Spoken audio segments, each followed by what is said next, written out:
Hey guys, and welcome back to BCal Travel for another one of these answering your questions videos. I love these videos because it is deeply interactive with you and is answering questions that you may have, whether it be that you just genuinely want to know, or you've been interested in for a very long time, or you want advice on certain countries that I've been to. And if you're considering obviously going there in the future, there's plenty of opportunity here for you to ask whatever you want, and I get to answer it based off of my own personal experience. And I'm going to really emphasize here, this is my personal experience. So that doesn't mean that I'm necessarily right overall, and it doesn't necessarily mean that other people are right overall if they're going against what I'm saying. This is just purely my experience and what I experienced when I'm answering these questions. Okay, it's all about perspective, and I hope you guys are able to understand how I'm trying to convey it across to you, because this is literally what I've seen and how I feel, and I'm giving you my truthful, honest response from what I experienced, right? So please take that into account when you are watching these videos, that maybe not everything is right,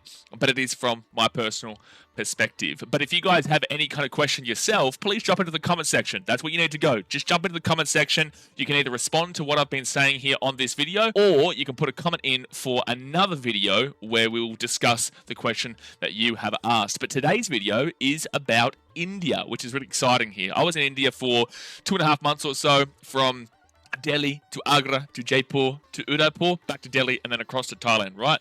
So I was there for about 2.5 months, and this is a really interesting question here because it was a concern, and it was something that I questioned before going to India. It was from Justin Sando. This is the question. As someone who has seen a lot of viral videos of how packed Indian public transport is, I was just wondering what your experience was firsthand, and do you have any further advice regarding public transport in India? Thanks. This is a great question, and I feel like this is a big time question that most people everyone needs to know before you do go to India. It is a tough process. It is not as simple as where you come from, especially if you're from Australia, where I can speak on behalf of. Australia is very simple and easy to purchase train tickets. It's very simple and easy to purchase bus tickets. You can just get straight on, right? You can literally just go there, purchase the ticket, and get straight on. India, very, very different. India is very, very different. Now, I'm going to speak on my personal experience of going from Jaipur to Udaipur, and that will give you a very positive side to Indian public transport, but there is also a very negative side to Indian public transport that does align with the fact that we have this thought process that Indian public transport is just jam-packed with people. You know, you're like this, you can't move, and you're stuck inside your cabin kind of deal. That is a thing. I didn't experience that because I knew not to purchase that specific class of ticket, but that is a thing. My personal experience was really positive, but that's because I went for the premium option of getting the really good ticket from Jaipur to Udaipur. So Indian public transport is very specific around the class that you purchase, and the classes that there are is air-conditioned AC and non-AC, right? So there's different levels. The key classes include first class, which is the one that I went in, 1A, which is the private cabin premium, AC Tier 2, AC Tier 3, which is sleeper berth, 3-tier economy, basically a variant of 3A, AC chair car, seating for day journeys, sleeper class, non-AC berths, budget friendly, and then second seating, non-AC seats for shorter trips. Long story short, there is a very clear and defined process in regards to how your experience is going to go. Okay? Your experience is going to be based a whole 100% on how much money you are willing to spend. The lower amount of money that you're spending, you are going to be with a lot more people. You're not going to have any kind of private space. You are going to be jam-packed. Maybe not necessarily all the time are you going to see what you would be aware of in regards to those photos of everyone jam-packed like this, even though that is entirely possible. The less money you spend, the more uncomfortable it is going to be. And I wouldn't recommend it, especially for long journeys. I would not recommend those areas for travelers unless you want a just 100% hectic, chaotic experience. Okay, so when I went in the 1A from Jaipur to Udaipur. And I need to clarify here and emphasize that it's not just as easy as going up and purchasing a ticket, right? Because especially for the bigger classes, the better classes, these are packed out from potentially weeks beforehand, sometimes even months beforehand, and you go on a wait list. Okay, so the earlier you book it, the more chance you've got of guaranteeing yourself a ticket. You know, if you book it weeks to a month in advance, you're going to get a ticket. But if you're within the 2 weeks or a week, due to how many people are in India, you're probably not going to get the ticket in the area that you want. And even in the second tier or the third tier kind of deal, you need to really book ahead of time. It's not that simple. When I went from Jaipur to Udaipur, I didn't actually have a train ticket, and I went on the wait list, and luckily enough, I was able to get the 1A spot, which was a beautiful cabin. I can't remember the name of the actual train that it was, but it was a beautiful cabin. It was only it was only 4 sections to it, so 4 people inside my cabin, and the bedding was actually quite comfortable. It was a family. There was 3 people, 1 below me and 2 on the other side. They were a family, didn't speak a lick of English at all, obviously spoke Hindi, but that was fine. They were very quiet. They were very respectful. You know, they appreciated me being in their country. They were acknowledging me, which was really, really awesome to see. And even though we couldn't really talk and speak fluently, overall, it was a great experience with them. You know, there was bed sheets that you were given, a pillow case that you were given that was completely fresh. The aircon was amazing, and there was charging points inside that cabin as well. It was a good experience. It was a great experience. You know, I actually had a really nice sleep on this train, which is something that I feel like most people, inclusive of myself, don't have that viewpoint of India, because you get shoved down the throat of how busy those lower cabins are, which you're getting what you pay for.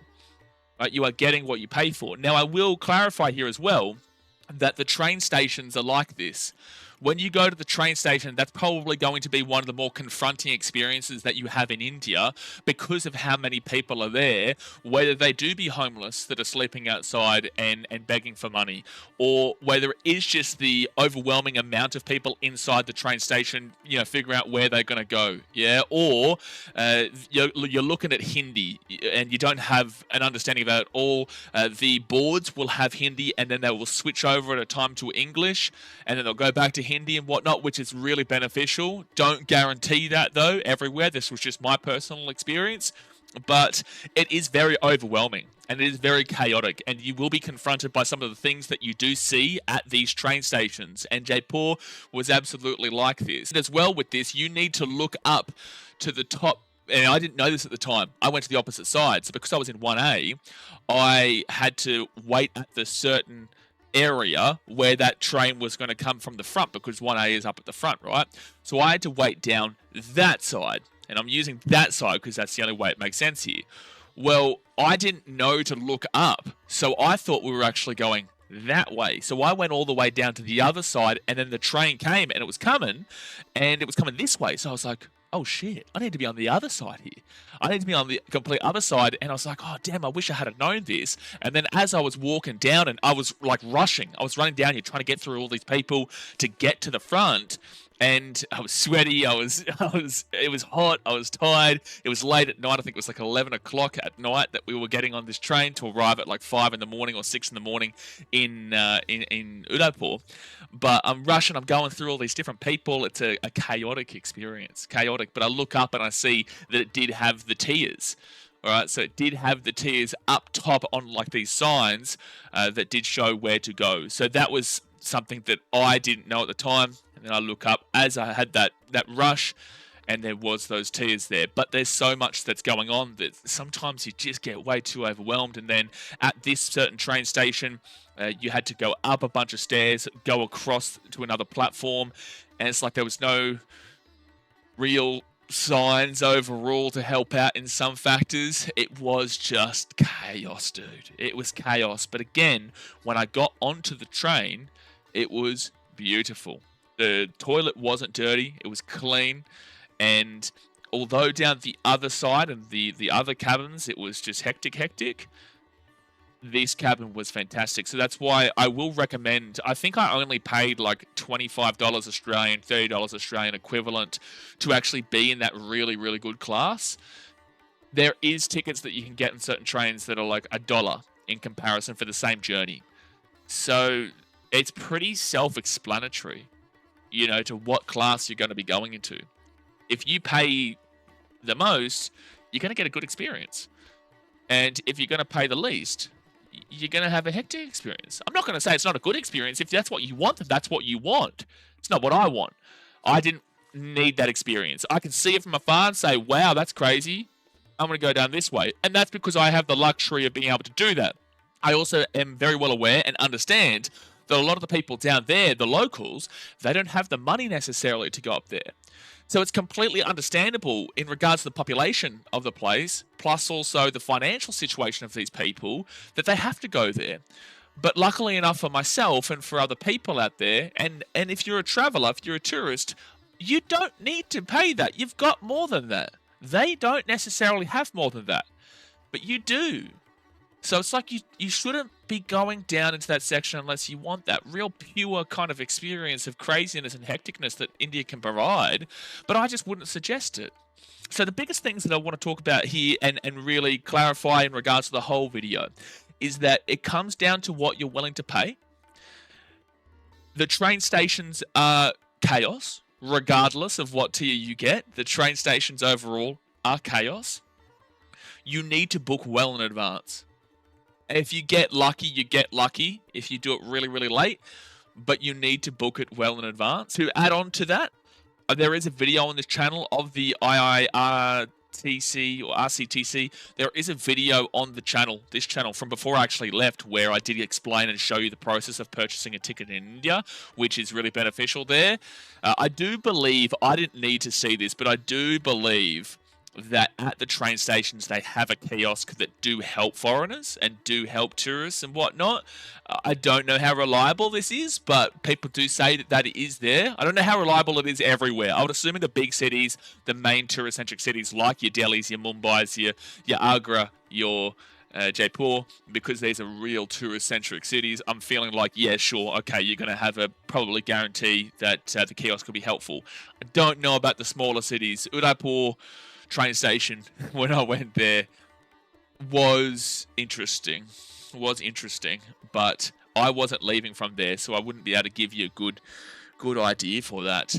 But overall, this place, this country is as hectic as you want it to be. You will get hectic and chaos regardless. It's also as hectic and chaotic as you want it to be, depending on how much you're paying for certain things. If you want to have an unbelievable experience that is very privatized, very clean, very elite, you can go that way, even via trains, right? I don't know about buses and whatnot, but via trains, you've got some fantastic cabins and classes, but it is very dependent train by train. You can have a 1A that, say, goes from Jaipur to Udaipur. That is very clean and spacious and great. But you can also have another train from another place that is a 1A or the highest tier, and it's just simply not as good as that. So it is very dependent on the trains and the places that you're going to. But you can have that elite experience. If you go to the 5-star route, like when I was in Jaipur and I stayed at the Jai Mahal Palace, unbelievable. Unbelievable place. Spectacular even. Spectacular. You're waking up and you've got peacocks at your door. You know, you've got a beautiful experience there. Plus, you've got the beautiful train experience that you had. You know, you can have luxury cars that will take you from A to B as well. You can go to luxury restaurants if that's what you want. So there is that option. There is the mid-tier option. And then if you want the chaotic option, then you go with the budget option. And the budget, sometimes people can only go with the budget, and that's very understandable. But if you go the backpacker route, and you go that train route where you're down in the lower classes, you go to these restaurants where you can clearly doubt the sanity, the hygiene, then that's the experience you're going to get. If you do that, then that's what you're going to get. But if you do this, then that's what you're going to get. So it's not just a one generalized viewpoint of India. And this is what I'm going to really be pointing out in all these videos. India is not just one generalized viewpoint. What you know is true in this section. But a lot of the time, people won't know this section. And this definitely exists. The negatives exist. The positives exist. You can choose to go down this way, financially speaking. You can choose to go down this way.